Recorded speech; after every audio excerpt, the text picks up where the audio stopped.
ഈ ആഴ്ച pancreatic cancer day ആയതുകൊണ്ട് നമ്മൾ ഇന്ന് പാൻക്രിയാറ്റിക് ക്യാൻസറിനെ കുറിച്ചാണ് സംസാരിക്കുന്നത്. ഇത് പാൻക്രിയാറ്റിക് ക്യാൻസർ എന്ന് പറഞ്ഞാൽ ബാക്കി വയറിലുള്ള ക്യാൻസറുകളെ പോലെ തന്നെ ഒരു അപകടം പിടിച്ച ഒരു ക്യാൻസർ ആണ്. അത് ഇപ്പം നമ്മുടെ ഈ ന്യൂ ഇയറയിൽ പാൻക്രിയാറ്റിക് ക്യാൻസർ വളരെ കോമൺ ആയിട്ട് നമ്മളിപ്പം കണ്ടുവരുന്നുണ്ട്. അപ്പം ഇതിൻ്റെ കോസസ് എന്തൊക്കെയാണെന്ന് നോക്കുകയാണെങ്കിൽ നമ്മൾ പ്രധാനമായിട്ടും സ്മോക്കിംഗ് ഒരു പ്രധാന കോസായിട്ട് പറയുന്നുണ്ട്. ഒബീസിറ്റി, അമിതവണ്ണം, അതുപോലെ തന്നെ ഡയബറ്റീസ് ഒരു കോസായിട്ട് പറയുന്നുണ്ടെങ്കിൽ പോലും ഡയബറ്റീസ് ഒരു കോൺട്രവേഴ്ഷ്യൽ തിങ് ആണ്. പല ആളുകളിലും ക്യാൻസർ ഉള്ളവർക്ക് ഡയബറ്റീസ് കാണുന്നുണ്ട്. അത് അങ്ങനെയുള്ള ഒരു അസോസിയേഷനും ആകാൻ സാധ്യതയുണ്ട്. അതുപോലെ തന്നെ നമ്മൾ വളരെ കോമൺ ആയിട്ട് പറയുന്ന ഒരു സാധനം ഹെറിഡിറ്ററി ആയിട്ട്, അതായത് ഫെമീലിയൽ അല്ലെങ്കിൽ ജെനറ്റിക് എന്നൊക്കെ പറയാവുന്ന 10% ക്യാൻസറുകൾ അങ്ങനെയാണ് പാൻക്രിയാസിൽ കാണുന്നത്. അതോടൊപ്പം തന്നെ ക്രോണിക് കാൽസിഫിക് പാൻക്രിയാറ്റൈറ്റിസ് എന്ന് പറയുന്ന ഒരു കണ്ടീഷനുണ്ട്. പാൻക്രിയാസിൽ നശിച്ചു പോകുന്ന ഒരു അസുഖം, അതിൽ കല്ലുകൾ ഉണ്ടാവാം. അങ്ങനത്തെ ക്രോണിക് പാൻക്രിയാറ്റൈറ്റിസും ഒരു പ്രധാനമായിട്ടുള്ള ഒരു കോസാണ്. ഇനി ഇതിൻ്റെ സിംറ്റംസ് എന്താണെന്ന് നോക്കാം. പ്രധാനമായിട്ടും പാൻക്രിയാറ്റിക് ക്യാൻസർ ആളുകൾ മഞ്ഞപ്പിത്തമായിട്ടാണ് പ്രസൻറ്റ് ചെയ്യാറ്.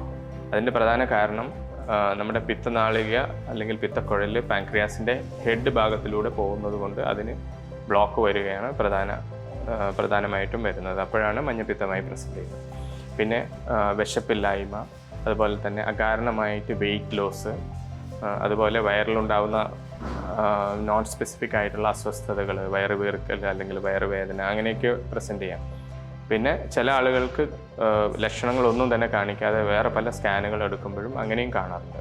ഇതിനെ എങ്ങനെയാണ് ട്രീറ്റ്മെൻറ്റ് എന്ന് നോക്കാം. നമ്മൾ പ്രധാനമായിട്ടും ഇത് സ്റ്റേജ് അനുസരിച്ചാണ് നമ്മൾ ഇതിൻ്റെ ട്രീറ്റ്മെൻറ്റ്. പാൻക്രിയാറ്റിക് ക്യാൻസറിൻ്റെ സ്റ്റേജ് 1, 2, 3, 4 അങ്ങനെയുണ്ട്. അപ്പോൾ 1, 2, 3 സ്റ്റേജുകളിലൊക്കെ നമുക്ക് സർജറിയാണ് പ്രധാനമായിട്ടുള്ള ഓപ്ഷൻ. സ്റ്റേജ് 4 ആണെന്നുണ്ടെങ്കിലാണ് നമ്മൾ ബാക്കിയുള്ള ഓപ്ഷൻ കീമോതെറാപ്പി അല്ലെങ്കിൽ റേഡിയേഷൻ, അതല്ലെങ്കിൽ നമ്മൾ ഓപ്പറേഷൻ അല്ലാത്ത പാലിയേറ്റീവ് ഓപ്ഷൻസിലേക്ക് പോകുന്നത്.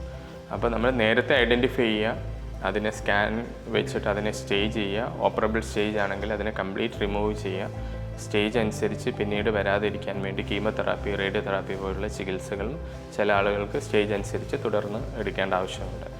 എന്നിരുന്നാലും നമ്മൾ ഇതിനെ നേരത്തെ ഐഡൻറ്റിഫൈ ചെയ്യുകയും ഇതിന് നേരത്തെ തന്നെ ട്രീറ്റ്മെൻറ്റ് കൊടുക്കുകയും അതുപോലെ തന്നെ ഫെമിലിയലായിട്ട് പാൻക്രിയാറ്റിക് ക്യാൻസർ ഉള്ള ഫാമിലിയിൽ ഒരു സ്ക്രീനിങ് നേരത്തെ തന്നെ, പാൻക്രിയാറ്റിക് സ്ക്രീനിങ് ഒക്കെ, അല്ലെങ്കിൽ ഏർലി ഓൺസെറ്റ് ഡയബറ്റീസ് അല്ലെങ്കിൽ ഡയബറ്റീസിൻ്റെ തുടക്കത്തിൽ തന്നെ ഒരു സ്ക്രീനിങ് അൾട്രാസൗണ്ടോ അല്ലെങ്കിൽ CT എടുത്ത് പാൻക്രിയാസിനെ സ്ക്രീൻ ചെയ്യുന്നത് നമുക്ക് ഇങ്ങനത്തെ ക്യാൻസറുകൾ നേരത്തെ കണ്ടുപിടിക്കാൻ ഹെൽപ്പ് ചെയ്യും.